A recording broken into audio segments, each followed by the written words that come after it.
ਹਾਂਜੀ, ਆਪਾਂ ਅੱਜ ਆਧੁਨਿਕ ਪੰਜਾਬੀ ਕਾਵਿ ਵਿੱਚ ਧਨੀ ਰਾਮ ਚਾਤ੍ਰਿਕ ਕਰਾਂਗੇ। ਧਨੀ ਰਾਮ ਚਾਤ੍ਰਿਕ ਨੂੰ ਆਧੁਨਿਕ ਪੰਜਾਬੀ ਕਵਿਤਾ ਦਾ ਸੰਸਥਾਪਕ ਵੀ ਕਿਹਾ ਜਾਂਦਾ ਹੈ। ਇਹਨਾਂ ਨੂੰ ਧਰਤੀ ਦਾ ਕਵੀ ਵੀ ਕਿਹਾ ਜਾਂਦਾ ਹੈ। ਇਹਨਾਂ ਨੂੰ ਆਸ਼ਾਵਾਦੀ ਕਵੀ ਵੀ ਕਿਹਾ ਜਾਂਦਾ ਹੈ। ਇਹਨਾਂ ਨੂੰ ਲੋਕਾਂ ਦਾ ਸ਼ਾਇਰ ਵੀ ਕਿਹਾ ਜਾਂਦਾ ਹੈ ਤੇ ਕਵੀ ਦਰਬਾਰ ਦਾ ਬਾਦਸ਼ਾਹ ਕਿਹਾ ਜਾਂਦਾ ਹੈ। ਇਸ ਤੋਂ ਇਲਾਵਾ ਇਹਨਾਂ ਨੂੰ ਇੱਕ ਮਹਾਨ ਟਾਈਪੋਗ੍ਰਾਫਰ ਵੀ ਕਿਹਾ ਜਾਂਦਾ ਹੈਗਾ। ਟਾਈਪੋਗ੍ਰਾਫਰ ਕਿਉਂ ਕਿਹਾ ਜਾਂਦਾ ਹੈਗਾ ਇਹਨਾਂ ਨੂੰ? ਕਿਉਂਕਿ ਧਨੀ ਰਾਮ ਚਾਤ੍ਰਿਕ ਨੇ ਗੁਰਮੁਖੀ ਲਿਪੀ ਵਿੱਚ ਟਾਈਪ ਸੈੱਟ ਨੂੰ ਮਿਆਰੀ ਰੂਪ ਦਿੱਤਾ ਸੀ। ਤੁਸੀਂ ਇਹ ਯਾਦ ਰੱਖਣਾ ਹੈਗਾ, ਟਾਈਪ ਸੈੱਟ ਨੂੰ ਇਹਨਾਂ ਨੇ ਮਿਆਰੀ ਰੂਪ ਦਿੱਤਾ ਸੀ, ਕਿਹਦੇ ਵਿੱਚ? ਗੁਰਮੁਖੀ ਲਿਪੀ ਵਿੱਚ। ਇਸ ਤੋਂ ਇਲਾਵਾ ਧਨੀ ਰਾਮ ਚਾਤ੍ਰਿਕ ਦਾ ਜਨਮ 4 ਅਕਤੂਬਰ 1876 ਈਸਵੀ ਨੂੰ ਹੋਇਆ ਸੀ। ਭਾਈ ਵੀਰ ਸਿੰਘ ਜੀ ਦੇ ਜਨਮ ਤੋਂ 4 ਸਾਲ ਬਾਅਦ ਇਹਨਾਂ ਦਾ ਜਨਮ ਹੋਇਆ ਸੀ ਤੇ ਇਹਨਾਂ ਦਾ ਜਿਹੜਾ ਜਨਮ ਹੋਇਆ ਸੀ ਉਹ ਪਿੰਡ ਪੱਸੀਵਾਲਾ ਪਿੰਡ ਪਾਕਿਸਤਾਨ ਵਿੱਚ ਹੈਗਾ, ਜ਼ਿਲ੍ਹਾ ਸਿਆਲਕੋਟ ਵਿੱਚ ਹੋਇਆ ਸੀ। ਪਿੰਡ ਪੱਸੀਵਾਲਾ ਵਿੱਚ ਕਿੱਸੇਕਾਰ ਇਮਾਨ ਬਖਸ਼ ਦਾ ਵੀ ਜਨਮ ਹੋਇਆ ਸੀ। ਇਹ ਵੀ ਤੁਸੀਂ ਯਾਦ ਰੱਖਣਾ ਹੈਗਾ, ਪਿੰਡ ਪੱਸੀਵਾਲਾ। ਤੇ ਇਹਨਾਂ ਦੇ ਜਿਹੜਾ ਪਿਤਾ ਜੀ ਸੀਗੇ ਉਹਨਾਂ ਦਾ ਨਾਂ ਲਾਲਾ ਪੋਲੂ ਮੱਲ ਅਰੋੜਾ ਸੀ ਤੇ ਇਹਨਾਂ ਦੀ ਜਿਹੜੀ ਮਾਤਾ ਜੀ ਸੀਗੇ ਉਹਨਾਂ ਦਾ ਨਾਂ ਲక్ష్ਮੀ ਦੇਵੀ ਸੀ।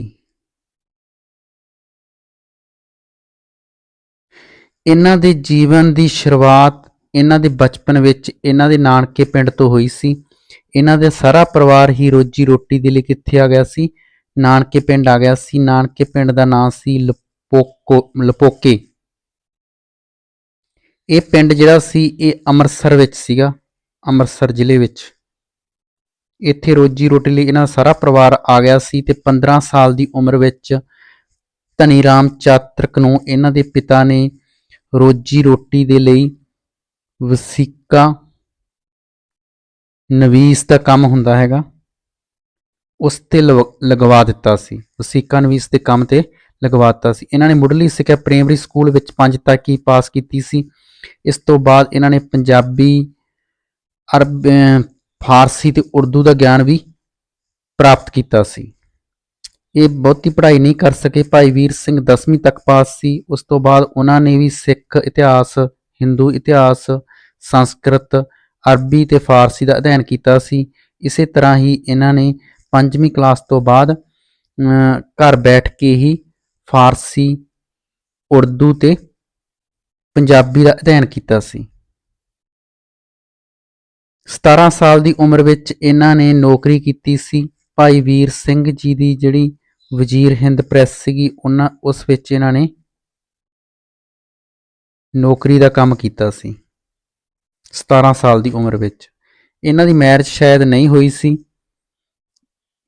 ਤੇ ਇਸ ਤੋਂ ਇਲਾਵਾ 17 ਸਾਲ ਦੀ ਉਮਰ ਤੋਂ ਬਾਅਦ ਇਹਨਾਂ ਨੇ ਵਜ਼ੀਰ ਹਿੰਦ ਪ੍ਰੈਸ ਵਿੱਚ ਜਦੋਂ ਨੌਕਰੀ ਕੀਤੀ, ਇੱਥੇ ਇਹਨਾਂ ਨੂੰ ਕਵਿਤਾਵਾਂ ਲਿਖਣ ਦਾ ਸ਼ੌਂਕ ਪੈਦਾ ਹੋ ਗਿਆ ਤੇ ਇਹਨਾਂ ਨੇ ਕਵਿਤਾਵਾਂ ਲਿਖਣੀਆਂ ਸ਼ੁਰੂ ਕਰ ਦਿੱਤੀਆਂ। ਸ਼ੁਰੂ ਵਿੱਚ ਇਹ ਜਿਹੜੀਆਂ ਕਵਿਤਾਵਾਂ ਲਿਖਦੇ ਸੀਗੇ ਉਹ ਹਰਧਨੀ ਉਪਨਾਮ ਨਾਲ ਲਿਖਦੇ ਸੀਗੇ। ਬਾਅਦ ਵਿੱਚ ਇਹ ਚਾਤ੍ਰਿਕ ਉਪਨਾਮ ਨਾਲ ਕਵਿਤਾਵਾਂ ਲਿਖਣ ਲੱਗ ਪਏ ਸਨ ਤੇ ਇਸ ਤੋਂ ਬਾਅਦ ਇਹਨਾਂ ਦੀ ਜਿਹੜੀ ਡੈਥ ਹੋਈ ਸੀਗੀ ਉਹ ਹੋਈ ਸੀਗੀ 18 ਦਸੰਬਰ 1954 ਈੜੀ ਨੂੰ। ਭਾਈ ਵੀਰ ਸਿੰਘ ਜੀ ਦੀ ਡੈਥ ਤੋਂ 3 ਸਾਲ ਪਹਿਲਾਂ ਹੀ ਇਹਨਾਂ ਦੀ ਡੈਥ ਹੋ ਗਈ ਸੀਗੀ ਤੇ ਇਹਨਾਂ ਦਾ ਜਨਮ ਵੀ ਭਾਈ ਵੀਰ ਸਿੰਘ ਤੋਂ 4 ਸਾਲ ਮਗਰੋਂ ਹੋਇਆ ਸੀ ਤੇ ਇਹਨਾਂ ਦੀ ਜਿਹੜੀ ਮੌਤ ਹੋਈ ਸੀ ਉਹ ਵੀ ਭਾਈ ਵੀਰ ਸਿੰਘ ਤੋਂ 3 ਸਾਲ ਪਹਿਲਾਂ ਹੀ ਹੋ ਗਈ ਸੀਗੀ। ਤੇ ਧਨੀ ਰਾਮ ਚਾਤ੍ਰਿਕ ਦੀਆਂ ਰਚਨਾਵਾਂ ਬਾਰੇ ਆਪਾਂ ਗੱਲ ਕਰ ਲੈਂਦੇ ਹੈਗੇ ਹਾਂ। ਧਨੀ ਰਾਮ ਚਾਤ੍ਰਿਕ ਦੀਆਂ ਕਈ ਰਚਨਾਵਾਂ ਸੀਗੀਆਂ। ਸਭ ਤੋਂ ਪਹਿਲਾਂ ਜਿਹੜੀ ਕਾਵਿ ਸੰਗ੍ਰਹਿ ਇਹਨਾਂ ਦਾ ਮਿਲਦਾ ਹੈਗਾ, ਕਾਵਿ ਸੰਗ੍ਰਹਿ ਬਾਰੇ ਗੱਲ ਕਰਦੇ ਹੈਗੇ ਹਾਂ। ਇਹਨਾਂ ਨੇ ਜ਼ਿਆਦਾਤਰ ਕਾਵਿ ਸੰਗ੍ਰਹਿ ਹੀ ਲਿਖੇ ਹੈਗੇ ਆ। ਪਹਿਲਾ ਕਾਵਿ ਸੰਗ੍ਰਹਿ ਇਹਨਾਂ ਦਾ ਸੀ ਫੁੱਲਾਂ ਦੀ ਟੋਕਰੀ। ਫੁੱਲਾਂ ਦੀ ਟੋਕਰੀ ਇਹ ਕਾਵਿ ਸੰਗ੍ਰਹਿ ਜਿਹੜਾ ਸੀਗਾ ਇਹ 1904 ਈੜੀ ਵਿੱਚ ਪ੍ਰਕਾਸ਼ਿਤ ਹੋਇਆ ਸੀ। ਦੂਜਾ ਇਹਨਾਂ ਦਾ ਕਾਵਿ ਸੰਗ੍ਰਹਿ ਸੀ ਭਰਥਰੀ ਹਰੀ। ਇਹ ਕਾਵਿ ਸੰਗ੍ਰਹਿ ਇਹਨਾਂ ਦਾ 1905 ਈੜੀ ਵਿੱਚ ਪ੍ਰਕਾਸ਼ਿਤ ਹੋਇਆ ਸੀ। ਤੀਸਰਾ ਜਿਹੜਾ ਕਾਵਿ ਸੰਗ੍ਰਹਿ ਸੀ ਧਨੀ ਰਾਮ ਚਾਤਰਕ ਜੀ ਦਾ, ਉਹ ਸੀ ਨਲ ਦਮਤੀ। ਇਹ ਜਿਹੜਾ ਕਾਵਿ ਸੰਗ੍ਰਹਿ ਸੀਗਾ ਇਹ 1906 ਈੜੀ ਵਿੱਚ ਪ੍ਰਕਾਸ਼ਿਤ ਹੋਇਆ ਸੀ। ਇਸ ਤੋਂ ਇਲਾਵਾ ਅਗਲਾ ਜਿਹੜਾ ਇਹਨਾਂ ਦਾ ਕਾਵਿ ਸੰਗ੍ਰਹਿ ਸੀ ਉਹ ਸੀ ਧਰਮਵੀਰ। ਧਰਮਵੀਰ 1908 ਈੜੀ ਵਿੱਚ ਪ੍ਰਕਾਸ਼ਿਤ ਹੋਇਆ ਸੀ। ਪੰਜਵਾਂ ਕਾਵਿ ਸੰਗ੍ਰਹਿ ਸੀ, ਬਹੁਤ ਹੀ ਮਸ਼ਹੂਰ ਸੀ,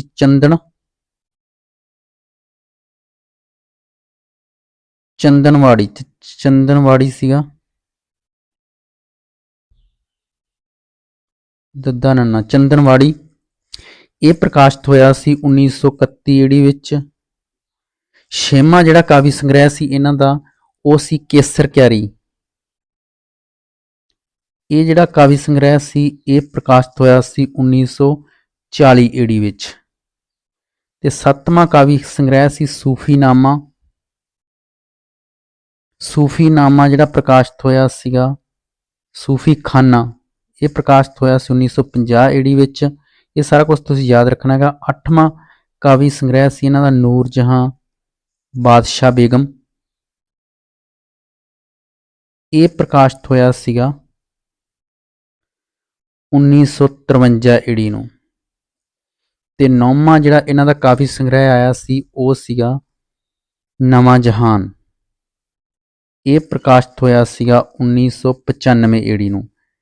ਤਾਂ ਇਹ ਜਿਹੜੇ ਕਾਵਿ ਸੰਗ੍ਰਹਿ ਸੀਗੇ ਧਨੀ ਰਾਮ ਚਾਤਰਕ ਦੇ, ਨੂਰ ਜਹਾਂ ਬਾਦਸ਼ਾਹ ਬੇਗਮ ਨੂੰ ਛੱਡ ਕੇ ਬਾਕੀ ਸਾਰੇ ਹੀ ਜਿਹੜੇ ਕਾਵਿ ਸੰਗ੍ਰਹਿ ਹੈਗੇ ਆ ਇਹ ਭਾਈ ਵੀਰ ਧਨੀ ਰਾਮ ਚਾਤਰਕ ਦੇ ਗੁਰਮੁਖੀ ਲਿਪੀ ਵਿੱਚ ਮਿਲਦੇ ਹੈਗੇ ਆ। ਇਹ ਯਾਦ ਰੱਖਣਾ ਹੈਗਾ, ਗੁਰਮੁਖੀ ਲਿਪੀ ਵਿੱਚ। ਤੇ ਜਿਹੜਾ ਕਾਵਿ ਸੰਗ੍ਰਹਿ ਇਹਨਾਂ ਦਾ ਹੈਗਾ ਨੂਰ ਜਹਾਂ ਬਾਦਸ਼ਾਹ ਬੇਗਮ, ਇਹ ਜਿਹੜਾ ਕਾਵਿ ਸੰਗ੍ਰਹਿ ਹੈਗਾ ਇਹ ਇਹਨਾਂ ਦਾ ਸ਼ਾਹਮੁਖੀ ਲਿਪੀ ਵਿੱਚ ਮਿਲਦਾ ਹੈਗਾ।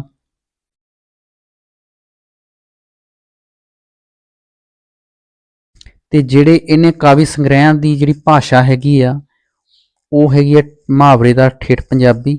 ਇਹ ਯਾਦ ਰੱਖਣੀ ਹੈਗੀ ਆ। ਸਾਰੇ ਕਾਵਿ ਸੰਗ੍ਰਹਿ ਜਿਹੜੇ ਲਿਖੇ ਹੈਗੇ ਨੇ ਮੁਹਾਵਰੇਦਾਰ ਠੇਠ ਪੰਜਾਬੀ ਵਿੱਚ ਲਿਖੇ ਹੈਗੇ ਆ। ਵਿੱਚ ਇਹਨਾਂ ਨੇ ਪੰਜਾਬੀ, ਫਾਰਸੀ ਤੇ ਉਰਦੂ ਸ਼ਬਦਾਂ ਦੀ ਵਰਤੋਂ ਕੀਤੀ ਹੈਗੀ ਆ। ਇਹਨਾਂ ਦੀ ਬੋਲੀ ਹੈਗੀ ਆ ਮੁਹਾਵਰੇਦਾਰ ਠੇਠ ਪੰਜਾਬੀ। ਇਸ ਤੋਂ ਇਲਾਵਾ ਇਹਨਾਂ ਕਾਵਿ ਸੰਗ੍ਰਹਿਆਂ ਦੀ ਜਿਹੜੀ ਸ਼ੈਲੀ ਹੈਗੀ ਆ ਉਹ ਲੋਕ ਮੁਖੀ ਸ਼ੈਲੀ ਹੈਗੀ ਆ। ਤੇ ਜਿਹੜੇ ਛੰਦ ਵਰਤੇ ਗਏ ਹੈਗੇ ਆ ਉਹ ਛੰਦ ਵਰਤੇ ਗਏ ਹੈਗੇ ਆ ਇਹਨਾਂ ਦੇ ਬੈਂਤ ਛੰਦ, ਦੋਹਰਾ ਛੰਦ ਤੇ ਕੋਰੜਾ ਛੰਦ। ਇਹ ਯਾਦ ਰੱਖਣਾ ਹੈਗਾ ਤੁਸੀਂ। ਇਹ ਤਿੰਨ ਸੰਦਾਂ ਦੀ ਇਹਨਾਂ ਨੇ ਵਰਤੋਂ ਕੀਤੀ ਹੈ ਧਨੀ ਰਾਮ ਚਾਤਰਕ ਜੀ ਨੇ। ਤੇ ਇਹਨਾਂ ਦੀ ਕਾਵਿ ਸੰਗ੍ਰਹਿ ਜਿਹੜੇ ਹੈਗੇ ਆ ਉਹਨਾਂ ਦੇ ਜਿਹੜੇ ਵਿਸ਼ੇ ਹੈਗੇ ਆ, ਕਾਵਿ ਸੰਗ੍ਰਹਿ ਜਿਹੜੇ ਕਵਿਤਾਵਾਂ ਹੈਗੀਆਂ ਇਹਨਾਂ ਦੀਆਂ, ਉਹਨਾਂ ਦੇ ਜਿਹੜੇ ਵਿਸ਼ੇ ਹੈਗੇ ਆ ਉਹ ਹੈਗੇ ਆ ਪੰਜਾਬੀ ਸੱਭਿਆਚਾਰ ਦੀ ਗੱਲ ਕੀਤੀ ਹੈਗੀ ਇਹਨਾਂ 'ਚ,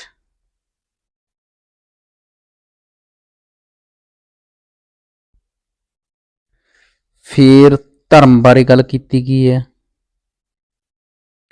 ਫਿਰ ਰਾਜਨੀਤੀ, ਸਮਾਜਿਕ ਤੇ ਆਰਥਿਕ ਘਟਨਾਵਾਂ ਨੂੰ ਬਿਆਨ ਕੀਤਾ ਗਿਆ ਹੈਗਾ। ਘਟਨਾਵਾਂ ਨੂੰ ਬਿਆਨ ਕੀਤਾ ਗਿਆ ਹੈਗਾ। ਇਹਨਾਂ ਦੇ ਕਾਵਿ ਸੰਗ੍ਰਹਿਆਂ ਦੇ ਇਹ ਸਾਰੇ ਵਿਸ਼ੇ ਹੈਗੇ ਆ। ਇਸ ਤੋਂ ਇਲਾਵਾ ਇਹਨਾਂ ਦੇ ਜਿਹੜੇ ਕਾਵਿ ਸੰਗ੍ਰਹਿ ਹੈਗੇ ਆ ਉਹਨਾਂ ਵਿੱਚ ਕਈ ਕਵਿਤਾਵਾਂ ਮਿਲਦੀਆਂ ਹੈਗੀਆਂ ਕਾਵਿ ਸੰਗ੍ਰਹਿਆਂ ਵਿੱਚ। ਤੇ ਆਪਾਂ ਕੁਝ ਪ੍ਰਮੁੱਖ ਜਿਹੜੀਆਂ ਮਹੱਤਵਪੂਰਨ ਕਵਿਤਾਵਾਂ ਹੈਗੀਆਂ ਉਹਨਾਂ ਦੀ ਗੱਲ ਕਰਦੇ ਹੈਗੇ ਆ। ਧਨੀ ਰਾਮ ਚਾਤਰਕ ਦੀਆਂ ਪ੍ਰਮੁੱਖ ਕਵਿਤਾਵਾਂ। ਧਨੀ ਰਾਮ ਚਾਤਰਕ ਜੀ ਜਿਹੜੇ ਸੀਗੇ ਉਹ ਲਿਖਦੇ ਯਥਾਰਥਕਵਾਦ ਵਿੱਚ ਆ ਗਏ ਸੀਗੇ ਤੇ ਉਹਨਾਂ ਦੀਆਂ ਕਵਿਤਾਵਾਂ ਵਿੱਚ ਯਥਾਰਥਕਵਾਦ ਦੇ ਪ੍ਰਗਤੀਸ਼ਾਲੀ ਤੰਦਾਂ ਨੂੰ ਵੀ ਦੇਖਿਆ ਜਾ ਸਕਦਾ ਹੈਗਾ।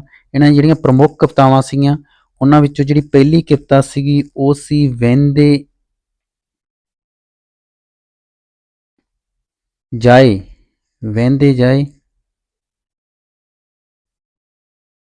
ਦੂਸਰੀ ਸੀ ਵਿਸਾਖੀ ਦਾ ਮੇਲਾ। ਇਸ ਨੂੰ ਪੁੱਛ ਸਕਦੇ ਹੈ ਕਿ ਪੇਪਰਾਂ 'ਚ ਵਿਸਾਖੀ ਦਾ ਮੇਲਾ ਕਿਸ ਦੀ ਕਿੱਤਾ ਹੈਗੀ ਆ। ਤੀਸਰੀ ਸੀ ਇਹਨਾਂ ਦੀ ਮੇਲੇ ਵਿੱਚ ਜੱਟ, ਇਹ ਬਹੁਤ ਮਸ਼ਹੂਰ ਹੋਈ ਸੀ, ਮੇਲੇ ਵਿੱਚ ਜੱਟ। ਚੌਥੀ ਸੀ ਇਹਨਾਂ ਦੀ ਸਾਉਣ, ਸਾਉਣ ਭਾਦੋਂ ਹੁੰਦਾ। ਪੰਜਵੀਂ ਸੀ ਇਹਨਾਂ ਦੀ ਗਰੀਬ ਕਿਸਾਨ, ਕਿਸਾਨੀ ਬਾਰੇ ਵੀ ਇਹਨਾਂ ਨੇ ਬਹੁਤ ਵਧੀਆ ਲਿਖਿਆ ਹੈਗਾ।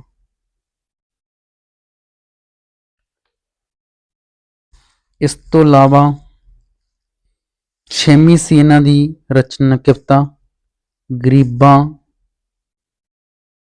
ਦਾ ਗੁਰਪੁਰਬ, ਗਰੀਬਾਂ ਦਾ ਗੁਰਪੁਰਬ। ਸੱਤਵੀਂ ਸੀ ਇਹਨਾਂ ਦੀ ਕਿੱਤਾ ਸਮੇਂ ਦੀ ਬਹਾਰ, ਸਮੇਂ ਦੀ ਬਹਾਰ। ਅੱਠਵੀਂ ਸੀ ਰਾਧਾ ਸੰਦੇਸ਼। ਧਨੀ ਰਾਮ ਚਾਤਰਿਕ ਦੀਆਂ ਕਵਿਤਾਵਾਂ ਬਾਰੇ ਆਪਾਂ ਗੱਲ ਕਰ ਰਹੇ ਹਾਂ ਜਿਹੜੀਆਂ ਪ੍ਰਮੁੱਖ ਹੈਗੀਆਂ। ਨੌਵੀਂ ਸੀ ਇਤਿਹਾਸਕ ਸ਼ਾਨ। 10ਵੀਂ ਸੀ ਇਹਨਾਂ ਦੀ ਅਕਲ ਦੀਆਂ ਗੱਲਾਂ, ਅਕਲ ਦੀਆਂ ਗੱਲਾਂ। ਇਹ ਤੁਸੀਂ ਨੋਟ ਕਰ ਲੈਣਾ ਹੈਗਾ ਸਾਰੀਆਂ ਕਵਿਤਾਵਾਂ ਬਾਰੇ। ਤੇ 11ਵੀਂ ਸੀ ਇਹਨਾਂ ਦੀ ਗੁਰੂ ਰੂਪ ਗ੍ਰੰਥ ਦੋਹੜੇ, ਗੁਰੂ ਰੂਪ ਗ੍ਰੰਥ ਦੋਹੜੇ। ਇਸ ਤੋਂ ਇਲਾਵਾ 12ਵੀਂ ਜਿਹੜੀ ਇਹਨਾਂ ਦੀ ਕਿੱਤਾ ਮਿਲਦੀ ਹੈਗੀ ਆ ਉਹ ਹੈਗੀ ਹੈ ਜੀਵਨ ਜੋਤ। ਤੇ 13ਵੀਂ ਮਿਲਦੀ ਹੈਗੀ ਇਹਨਾਂ ਦੀ ਬੋਲੀ ਹੈ ਪੰਜਾਬੀ ਸਾਡੀ, ਬੋਲੀ ਹੈ ਪੰਜਾਬੀ ਸਾਡੀ। ਇਹ ਸਾਰੀਆਂ ਇਹਨਾਂ ਦੀਆਂ ਪ੍ਰਮੁੱਖ ਰਚਨਾਵਾਂ ਹੈਗੀਆਂ ਜਿਹੜੀਆਂ ਤੁਸੀਂ ਯਾਦ ਰੱਖਣੀਆਂ ਹੈਗੀਆਂ, ਤੁਹਾਡੇ ਤੋਂ ਐਗਜ਼ਾਮ ਵਿੱਚ ਪੁੱਛ ਸਕਦੇ ਹੈਗੇ ਆ। ਤਾਂ ਇਸ ਤੋਂ ਇਲਾਵਾ ਧਨੀ ਰਾਮ ਚਾਤਕ ਨੂੰ 1924 ਈਸਵੀ ਵਿੱਚ ਧਨੀ ਰਾਮ ਚਾਤਕ ਨੇ ਇੱਕ ਸੁਦਰਸ਼ਨ ਪ੍ਰੈਸ ਦੀ ਸਥਾਪਨਾ ਕੀਤੀ ਸੀ, ਇਹ ਯਾਦ ਰੱਖਣਾ ਹੈਗਾ। 1924 ਈਸਵੀ ਵਿੱਚ ਇਹਨਾਂ ਨੇ ਕੀਤੀ ਸੀ। 1926 ਈਸਵੀ ਵਿੱਚ ਇਹਨਾਂ ਨੂੰ ਅੰਮ੍ਰਿਤਸਰ ਵਿੱਚ ਪੰਜਾਬੀ ਸਭਾ ਸੀਗੀ ਉਹਦਾ ਪ੍ਰਧਾਨ ਬਣਾਇਆ ਗਿਆ ਸੀ। ਪੰਜਾਬੀ ਸਭਾ ਦਾ ਕੀ ਬਣਾਇਆ ਗਿਆ ਸੀ? ਪ੍ਰਧਾਨ 1926 ਈਸਵੀ ਵਿੱਚ। ਇਸ ਸਭਾ ਵਿੱਚ ਕਈ ਉੱਘੇ ਸਾਹਿਤਕਾਰ ਸ਼ਾਮਲ ਹੋਏ ਸੀਗੇ ਜਿਵੇਂ ਹੀਰਾ ਸਿੰਘ ਦਰਦ, ਸਰਦਾਰ ਚਰਨ ਸਿੰਘ, ਗਿਆਨੀ ਗੁਰਮੁਖ ਸਿੰਘ ਮੁਸਾਫਰ। ਇਹ ਸਾਰੇ ਇਸ ਵਿੱਚ ਉੱਘੇ ਸਾਹਿਤਕਾਰ ਸ਼ਾਮਲ ਹੋਏ ਸੀ। ਪੰਜਾਬੀ ਸਭਾ ਜਿਹੜੀ ਬਣੀ ਸੀ 1926 ਈਸਵੀ ਵਿੱਚ। ਤੇ ਭਾਈ ਵੀਰ ਸਿੰਘ ਦੀਆਂ, ਭਾਈ ਧਨੀ ਰਾਮ ਚਾਤ੍ਰਿਕ ਦੀਆਂ ਜਿਹੜੀਆਂ ਸਾਰੀਆਂ ਰਚਨਾਵਾਂ ਸੀਗੀਆਂ ਉਸ ਸਮੇਂ ਖਾਲਸਾ ਕਾਲਜ, ਖਾਲਸਾ ਸਮਾਚਾਰ ਤੇ ਇੱਕ ਹੁੰਦਾ ਸੀ ਖਾਲਸਾ ਯੰਗਮੈਨ, ਇਸ ਵਿੱਚ ਛਪਦੀਆਂ ਸੀਗੀਆਂ। ਤੇ